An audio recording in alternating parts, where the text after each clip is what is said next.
So for this craft, I was inspired by someone that I saw do like a pressed flower thing on canvas, and I was like, I wonder if I could recreate that in a smaller version on a vase. So I gave it a try. So I just grabbed some inexpensive flowers from, I think these were just from Sam's Club. I pressed some of the white and the pink flowers, but I ended up just using the white ones just to make it more consistent. But just lay down some parchment paper on a big book, arrange your flowers, kind of evenly, and then throw another piece of parchment paper down and then stack more books on top of that. I only let these press for like a couple hours. I wasn't trying to get them perfectly flat. But then I grabbed my glass vase and some E6000 glue. And I just added a little dab of E6000 to a handful of the little flowers, the little backs, as well as the back of the base of the stem. And you gotta kind of hold it in place, and it's a little messy, and it's a little, it's not the most orderly craft project I've ever made. Let's just put it that way. But I thought it was really fun to do. So I just did a first coat of E6000. I didn't do it on every single teeny tiny flower because that would have just been impossible. And then I let that sit for like an hour or two and dry completely.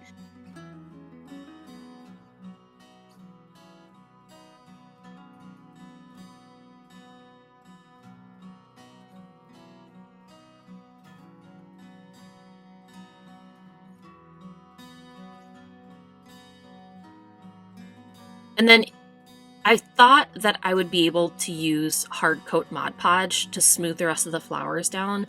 I'm going to show you this just so you can see it didn't work as well as I thought it would. Maybe if I had pressed the flowers for longer, I would have had more success. So if you're making this, you can skip this step, but I just wanted to show you what I did and what I tried to do, and I just ended up, it just didn't really do much of anything.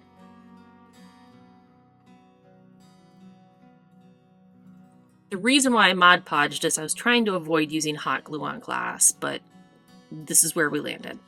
It just wasn't feasible to do E6000 on every single flower. It would have just taken too long and taken too much E6000, and hot glue honestly just dries faster, so that made this project manageable.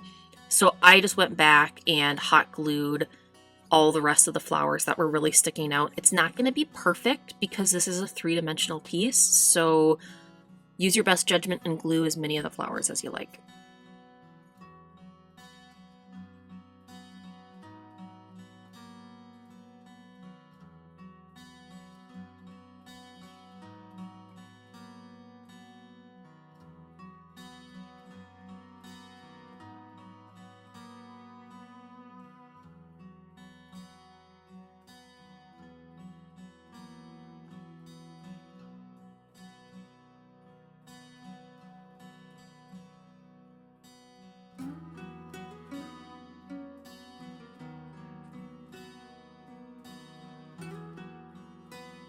And then I did my best to try to pull any stray strands of that dried hot glue before I painted. You'll have an opportunity after your first coat to get any missed pieces, but do a once over to try to get as many as you can.